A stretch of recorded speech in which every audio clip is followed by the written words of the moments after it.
여러분 오늘 본문의 말씀을 나누기 앞서서 구원에 대한 이야기를 좀 하길 원합니다. 그를 이제 구원에 관한 얘기를 하면 사람들이 별로 관심이 없어요. 여러분 성도가 안전하게 구원받는 방법이 있어요. 목회자가 성도를 안전하게 구원시킬 뿐만 아니라 목회자 자신도 안전하게 구원받는 방법이 있어요. 그 방법이 뭔 줄 아십니까? 디모데전서 4장 16절 말씀 한번 보겠습니다. 시작. 내가 내 자신과 가르침을 살펴 이 일을 계속하라. 이것을 행함으로 내 자신과 내게 듣는 자를 구원하리라. 마가복음 13장 13절 말씀은 끝까지 견디는 자는 구원을 얻으리라. 구원에는 인내가 필요하다는 얘기하고요. 오늘 본문의 말씀은 성도와 목회자가 구원받는 방법을 얘기하고 있어요. 그래서 이 본문은요, 바울이 에베소 교회 담임 목사였던 디모데에게 전한 서신서의 내용이에요. 그래서 목사는 성도에게 끊임없이 말씀 가르치지 않으면 자신도 구원받지 못한다는 뜻이에요. 반대로 주님 오실 그날까지, 자기의 생명이 끝나는 그날까지 목사는 끊임없이 말씀 앞에서 말씀을 연구해서 그리스도의 깊은 것까지 통달해서 그것을 성도에게 가르쳐야 자신의 구원을 이룰 수 있다는 얘기가 되는 거죠. 여러분 성도도 끊임없이 말씀 배우지 않으면 구원받지 못한다는 얘기죠. 그래서 말씀을 가르치는 주회종 앞에서 늘 말씀을 배워야 돼요. 예수의 이름만 알지 말고 예수의 마음이 어떤지를 배워야 되고요. 말씀을 가르치는 목자를 통해서 예수의 마음이 어떤지를 볼 수 있어야 되고요. 이 과정을 통해 성도도 자기 자신의 구원을 이룰 수가 있는 것이죠. 여러분 성도는 배우기를 멈춘 그 순간부터 인생의 나락이고요. 구원과는 멀어지고요. 목회자도 말씀의 자리를 떠난 그 순간부터 구원과 멀어지고요. 사역으로부터 멀어지고요. 진리에서 멀어지는 거고요. 나도 구원 못 받고 성도도 구원을 못 받는 거예요. 그렇죠? 제가 왜 이런 얘기를 하냐면 이 당에 되면 이제 장로님 또 선택을 이제 세운다 이제 그런 얘기가 들려집니다. 제 개인적으로 안타까운 건 뭐냐면 장로 되기 전부터 이미 말씀 배운 일을 안 하셨던 분들이 장로 되면 말씀을 잘 배우실까? 말씀 앞에 앉아 계실까? 예수를 배우려고 하실까? 이런 생각이 드는 거예요. 그렇죠? 여러분 성도는 모름지기 말씀을 배워야 되고요. 그 말씀을 통해 그리스도 예수의 정신을 소유해야 돼요. 소유하고 또 그렇게 살아야 돼요. 그래야 자기 자신의 영혼도 구원을 받는 거고, 목회자는 이 일을 끊임없이 할 수 있어야 돼요. 가르쳐야 되고요. 자기 자신도 말씀 앞에서 살펴봐야 돼요. 내가 바르게 가르치는가? 내 삶이 이 모습이 바른 모습인가? 그래서 자기를 살피고 그리스도를 배우고 성도에게 그걸 가르치고 성도는 그걸 배워서 자기의 구원을 온전히 이루어 가야 되겠다. 그 얘기가 오늘 디모데전서 4장 16절 말씀을 통해서 사도 바울의 입을 통해 주님께서 주는 말씀이라는 거죠. 여러분 끊임없이 말씀 앞에 서서 그리스도를 배우는 성도가 되시기 바라고요. 그리스도를 가르치는 목회자가 되시기 바랍니다. 따라서 합니다. 신부의 조건. 저는 이런 생각이 듭니다. 그러니까 이런 걸 안 가르치고 지금까지 어떻게 내가 사역을 했지? 그러니까 이런 걸 설교도 안 하고 어떻게 내가 지금까지 설교했다고 했지? 이런 생각이 들어서 오늘 본문의 말씀을 정한 거예요. 여러분 오늘 본문의 말씀에 등장하는 등장 인물들이 누군지를 한번 살펴보겠습니다. 여러분 7절과 8절 말씀 보니까 7절 말씀에 보니까 이런 얘기가 나와요. 중간에 그가 그 사자를 너보다 앞서 보내실지라 내가 거기서 내 아들을 위하여 아내를 택할지니라. 그렇죠? 아브라함이 자신의 종 엘리에셀에게 해주는 얘기예요. 여차저차해서 내 아들 이삭을 위해서 아내를 지금 구해 와야 되는데 이곳에서가 아니라 다른 곳에서가 아니라 고향 땅, 그렇죠? 하란 땅에 가서 내 아들을 위해서 아내감을 좀 구해와라. 그 얘기하는 겁니다. 그 길에 주님이 함께 하실 것이고 주님께서 너보다 먼저 그 사자를 보내실 것이다. 그 얘기하고 있는 거예요. 자, 여기 보세요. 7절 말씀에 그가, 여기서 말하는 그는 누굴까요? 하나님을 얘기하는 거겠죠. 둘째로 그 사자를 누구 얘기합니까? 성령님을 얘기하는 거죠. 너보다, 너는 누구예요? 엘리에셀, 아브라함의 종을 얘기하는 거죠. 여러분, 엘리에셀은 아브라함의 신복, 충신된 종이었다는 얘기죠. 여러분, 엘리에셀은 아브라함의 종이고요. 이 엘리에셀 같은 종은 후일에 시간이 지나서 보는 어떤 사람과 같은 사람이냐면 구약의 선지자의 모습과 같은 거고요. 하나님의 종 아닙니까, 선지자들이. 그리고 신약 시대에 넘어와서 세례 요한 같은 사람이고요. 또 제사장 같은 사람, 청지기 같은 사람, 또 사도 바울 같은 사람이죠. 또 말씀의 종이 된 목사였던 여러분 디모데, 에베소 교회 담임 목사 디모데 같은 사람, 이 시대 목사 같은 사람 얘기하는 거겠죠. 말씀하시면 철저히 순종하는 사람들, 그런 사람들을 얘기하는 겁니다. 여러분, 또 한 가지, 네 번째로 내 아들을 위하여라고 이야기합니다. 내 아들은 누굴 얘기할까요? 이삭을 얘기하는데 이삭을 통해서 계속해서 결국 누가 나옵니까? 예수 그리스도가 출생하잖아요. 예수를 얘기하는, 상징하는 거고요. 또 아내를 택하라고 할 때 이 아내는 누구 얘기하는 걸까요? 신부를 얘기하는 거죠. 리브가. 이 아내였던 신부, 이 리브가는요, 이 시대 성도를 상징하는 거예요. 아, 여기 다 나오는 거구나. 하나님, 성령님, 종, 예수, 성도 다 나오는 거구나. 이거 보면 저는 깜짝 놀랐어요. 여러분, 그리스도의 신부가 되기 위한 조건이 있습니다. 첫째, 그리스도의 신부는 택함을 받아야 돼요. 아무나 그리스도의 신부가 될 수가 없어요. 창세기 24장 7절 말씀 한번 읽어보겠습니다. 시작. 하늘의 하나님 여호와께서 나를 내 아버지의 집과 내 고향 땅에서 떠나게 하시고 내게 말씀하시며 내게 맹세하여 이르시기를 이 땅을 내 씨에게 주리라 하셨으니 그가 그 사자를 너보다 앞서 보내실지라 내가 거기서 내 아들을 위하여 아내를 택할지니라. 택하라고 얘기했잖아요. 미리 하나님이 예비해 놓으셨다는 얘기예요. 하나님 미리 누가 아내가 될지를 알고 있다는 얘기잖아요. 택함 받은 사람이란 얘기예요. 여러분, 택할지니라라는 말이 있죠. 히브리어로 라카흐입니다. 취하다, 이런 뜻이 있어요. 또 이 라카흐는 붙잡다, 아내로 삼다, 구입하다 등의 의미로 사용되기도 합니다. 또 이 라카흐에서 파생된 낱말이 있습니다.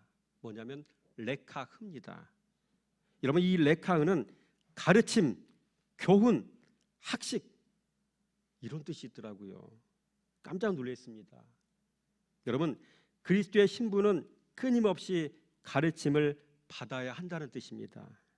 그래서 자신의 내면에 그리스도에 대한 바른 지식이 쌓여가야 한다는 말입니다. 더 나아가 가르침을 받아 배우고 남에게 그리스도를 가르칠 수 있는 사람이라야 그리스도의 신부가 될 수 있다는 말입니다. 그래서 장로가 되는 게 문제가 아니에요. 권사 직분 받는다는 게 문제가 아니에요. 목사가 된다는 게 중요한 게 아니에요. 그리스도를 정확히 배우느냐, 정확히 그리스도를 배워서 그 그리스도를 가르칠 수 있고 그리스도로 살 수 있는 사람이라는 얘기입니다. 이게 더 중요하다는 얘기예요. 이게 그 주님의 신부가 될 수 있는 조건이라는 얘기죠. 여러분, 이게 곧 그리스도의 장성한 분량에 이른다는 말이기도 합니다. 신부로 택함 받는다는 말 속에는 이런 기쁜 뜻이 담겨져 있는 것입니다. 결국 그리스도의 신부로 택함 받았다면 더욱 온전한 신부가 되도록 그리스도로 자라가야 한다는 말입니다. 그런데 우리는 택함 받는 것만 알았지 자라가야 한다는 걸 잘 모르고 신앙생활을 하고 있습니다. 그래서 주님께서 하신 말씀이 있습니다. 청함을 받은 자는 많되 택함을 입은 자는 적으니라.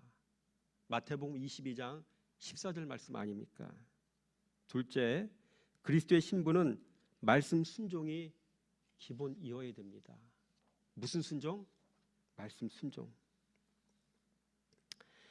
창세기 24장 8절 말씀 시작. 만일 여자가 너를 따라오려고 하지 아니하면 나의 이 맹세가 너와 상관이 없나니 오직 내 아들을 데리고 그리로 가지 말지니라. 오직 말씀 순종만이 주님의 신부가 되기 위한 조건이란 이야기입니다. 교회에 돈 좀 많이 냈다고 아니고요. 구제와 봉사 좀 많이 했다고 이거 아니란 얘기입니다. 구제와 봉사가 아무나 할 수 없는 귀한 일이지만 그렇다고 이 구제와 봉사가 말씀 순종을 대신할 수는 없는 것입니다. 셋째, 더 나아가 그리스도의 신부에게는 세 가지 의미의 순종이 있어야 됩니다. 저는 여기서 또 한 번 놀랐어요. 첫째, 그리스도의 신부는 말씀에 대해 즉각적으로 순종해야 됩니다. 즉시 순종. 17절과 18절 말씀 읽어보겠습니다. 시작. 종이 마주 달려가서 이르되 청하건대 내 물동이의 물을 내게 조금 마시게 하라. 그가 이르되 내 주여 마시소서 하며 급히 그 물동이를 손에 내려 마시게 하고, 내 주여 마시소서 하며 급히 그 물동이를 손에서 내려 마시게 하고. 급히라는 말이 제 눈에 확 들어오더라고요. 말씀이 떨어지면 즉시 순종해야 돼요. 말씀 떨어졌는데 즉시 순종하지 않으면 누가복음 8장 말씀 나오잖아요. 씨 뿌리는 비유에서 마귀가 와서 확 낚아채가 버려요. 떨어질 새가 없이 만들어요. 말씀 떨어질 때 즉시 순종하시기 바랍니다. 둘째, 그리스도의 신부는 말씀에 온전히 순종해야 되더라고요. 온전한 순종. 19절 말씀 한번 읽어보겠습니다. 시작. 마시게 하기를 다하고 이르되 당신의 낙타를 위하여서도 물을 길어 그것들도 배불리 마시게 하리이다 하고, 그것들도 배불리 마시게 하리라. 여러분, 리브가는 아브라함의 종 엘리에셀에게 뿐만 아니라 엘리에셀이 타고 온 낙타기까지 물을 마시게 하는 온전한 순종을 보여주는 사람이었어요. 첫째, 즉시 순종. 둘째, 온전한 순종. 셋째, 그리스도의 신부는 주신 말씀에 변함없이 순종해야 합니다. 변함없는 순종. 58절 말씀 시작. 리브가를 불러 그에게 이르되 내가 이 사람과 함께 가려느냐. 그가 대답하되 가겠나이다. 리브가의 말입니다. 하루가 지났어도 리브가는 그 마음이 변하지 않았습니다. 여러분, 한 번쯤 생각해 볼 법하지 않겠습니까? 근데 변하지 않았어, 그 마음의 중심이. 여러분, 주님은 오늘날도 이런 신부를 찾고 계셔요. 말씀에 즉시 순종하는 사람을 찾고 계시고요, 온전히 순종하는 사람을 찾고 계시고요, 변함없이 순종하는 사람을 지금도 찾고 계신다는 거예요. 여러분, 즉시 순종, 온전히 순종, 변함없이 순종. 씨 뿌리는 비유에서 어떤 마음일까요? 착하고 좋은 마음은, 그렇죠? 말씀을 듣고 즉시 순종한다고 얘기하잖아요. 착하고 좋은 마음 얘기하는 거예요. 여러분, 그렇다면 어떤 게 주님의 신부가 순종해야 할 말씀이겠습니까? 빌립보서 2장 5절 말씀이죠. 시작. 너희 안에 이 마음을 품으라. 곧 그리스도 예수의 마음이니. 여러분, 이게 바로 그리스도의 신부인 우리가 순종해야 될 말씀이에요. 그리스도 예수의 마음을 품어라. 이런 게 또 설교가 돼야 돼요. 예수의 마음을 가지십시오. 이게 설교 내용이라고요. 성도는 이걸 들어야 돼요. 여러분, 예수의 마음이 뭡니까?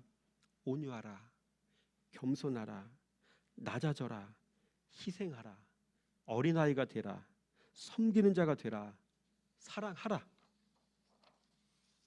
또 예수 때문에 죽어라. 여러분, 이런 게 신부가 들어야 할 말씀이고요, 신부가 순종해야 될 말씀이란 얘기예요. 바꿔서 말하면 강단에 선포된 말씀이 이런 말씀이어야 된다고요. 여러분, 전도하세요, 구제하세요, 선교하세요, 이 얘기가 아니라니까요.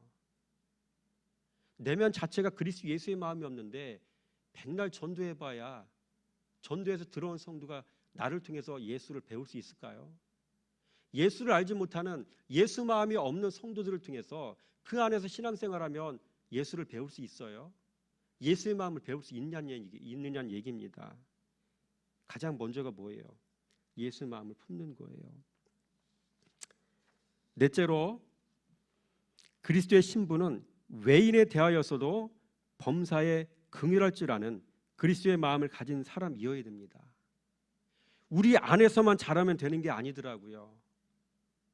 17절에서 19절 말씀 자막에 나오죠. 같이 한번 읽습니다. 시작.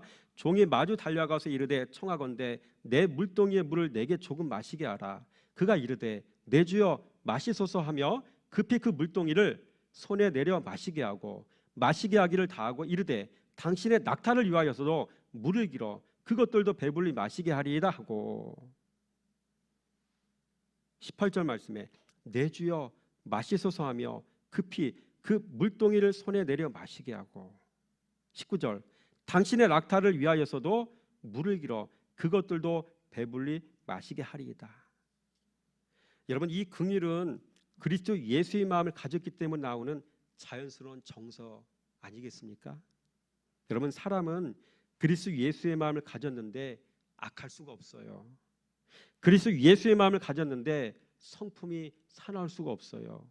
예수 마음 가졌는데 언어가 거칠 수가 없어요. 그리스도 예수의 마음을 가졌는데 배고픈 자를 보면서 긍휼히 여기지 않을 수가 없는 것이죠.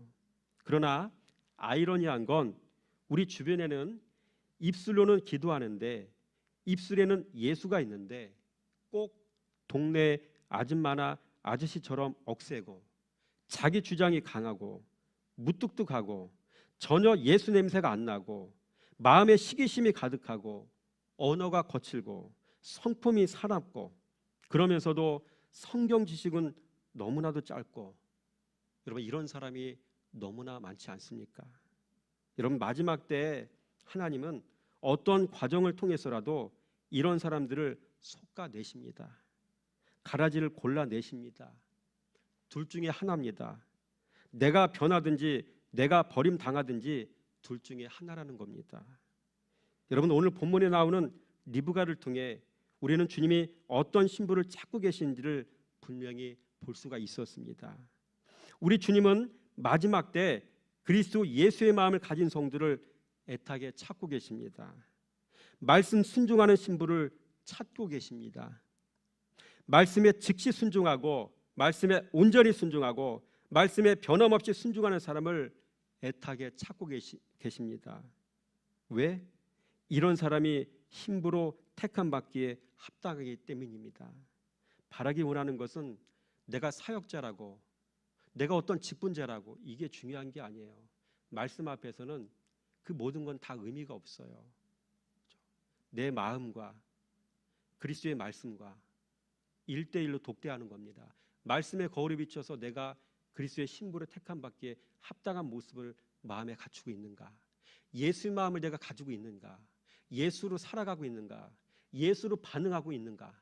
주님 이거 보신다는 얘기예요. 신부가 되어야 신부의 조건을 가지고 있어야 여러분 천국에 들어갈 수 있는 겁니다. 여러분 혼탁한 세상 속에 살아가고 있습니다. 코로나, 경제 문제, 전쟁이 일어날지 모르는 위험천만한 상황 속에 살고 있지 않습니까? 이런 상황의 모든 문제들을요 뒤로 한 채 말씀 앞에서 진리를 독대하시기 바랍니다. 내 자신의 구원을 그 가운데 온전히 이루시기 바랍니다. 주님의 신부의 모습을 온전히 갖추어가는 지혜로운 성도가 되시기 바라고요. 그리스도 예수를 아는 자가 되시기 바랍니다. 기도하겠습니다. 참 좋으신 하나님 감사합니다. 오늘 짧은 말씀을 통해서 마지막 때 신부를 애타게 찾고 계신다는 주님의 말씀을 들었습니다. 아버지 신부의 조건이 무엇입니까? 말씀에 즉시 순종하는 자, 말씀에 온전히 순종하는 자, 말씀에 변화 없이 순종하는 자, 이런 사람이 곧 주님의 신부를 합당한 자라고 말씀하십니다. 아버지 이러한 신앙의 모습을 갖추어가는 우리가 되어지기 원합니다. 그리스도 예수의 장성한 분량에 이르는 주님의 참된 종으로 세움받기 원합니다. 내게 맡겨진 직분들을 그 가운데 잘 감당하는 자가 되어지기 원합니다.